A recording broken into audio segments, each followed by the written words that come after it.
Wanafunzi wa shule sekondari Elerai iliyopo jijini Arusha wameeleza ni kwa namna gani wananufaika na mafunzo yanayotolewa na The Changemakers Foundation. Wamesema hayo mapema leo wakizungumza na Youth Media. Kwa majina naitwa Kelvin Robert Charles, niko kidato cha 3 Science. Natoka katika shule ya sekondari Elerai. Programu ya leo inatufundisha namna ya kuelewa hisia zetu na namna ya kuzisimamia hisia zetu. Na pia programu inaweza kutusaidia namna ya kuelewa machaguo ya kufanya, kitu cha kufanya pale unapokutana na matatizo, kwa mfano mzazi akukasirisha, nini cha kufanya. Wanafunzi ambao hawahudhurii programu wanakosa vitu vingi sana muhimu. Cha kwanza wanakosa akili, namna ya kuchukulia vitu kwenye jamii. Kwa mfano, muonekano wa kitu ambacho mtu anakifanya sio sawa kwa namna unavyofikiria. Kwa majina naitwa Nasra Adam katika shule ya sekondari Elerai katika kidato cha 4 Science. Programu ya leo ina umuhimu kwetu kwa sababu inaweza kutusaidia jinsi ya kuelewa na kupangilia jinsi ya kufanya mambo fulani na kuepuka mambo mabaya yanayompelekea mtu kuathirika kiakili, kisaikolojia.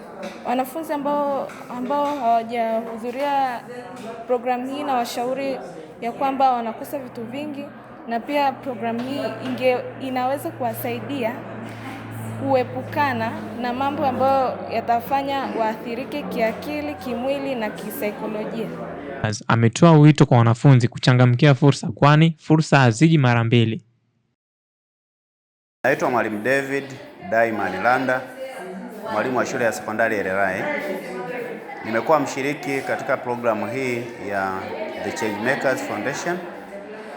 Nimeona ikileta mabadiliko mazuri kwa wanafunzi na imekuwa ni programu yenye faida kwa upande wa maadili ya wanafunzi, lakini kujiamini, lakini pia tumeona wanafunzi wetu wengi walikuwa na misongo wa mawazo, yani stress, kutokana na mazingira wanayoishi na changamoto za nyumbani.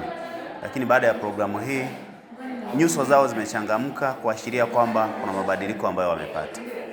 Kwa upande wa mkurugenzi mtendaji wa Changemakers, ametoa wito kwa wanafunzi kuchangamkia fursa, kwani fursa haziji mara mbili.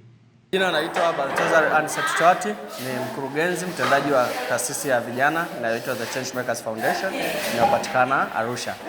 Changemakers Foundation ina umuhimu mkubwa kwa sababu ukiangalia hapa leo tumekuja kwenye shule ya Elerai Secondary na tumekuwa tukiendesha programu ya mental health katika shule hii, lakini programu hii hatuifanyi wenyewe, tunashirikiana na wadau kutoka sehemu tofauti. Mfano, tuna wadau kutoka Maryland University, ni chuo kinachopatikana Marekani, ambacho wao tumeshirikiana kuandaa material inayotumika kuwafundishia wanafunzi katika programu hii. Kwanza namna ambavyo wanashiriki ni kupitia ushirikiano wa shule, uongozi pamoja na namna ambavyo tunawachagua. Kwa hiyo mimi ninachoweza kuambia wanafunzi watumie nafasi hii vizuri, kwa sababu haijitokezi mara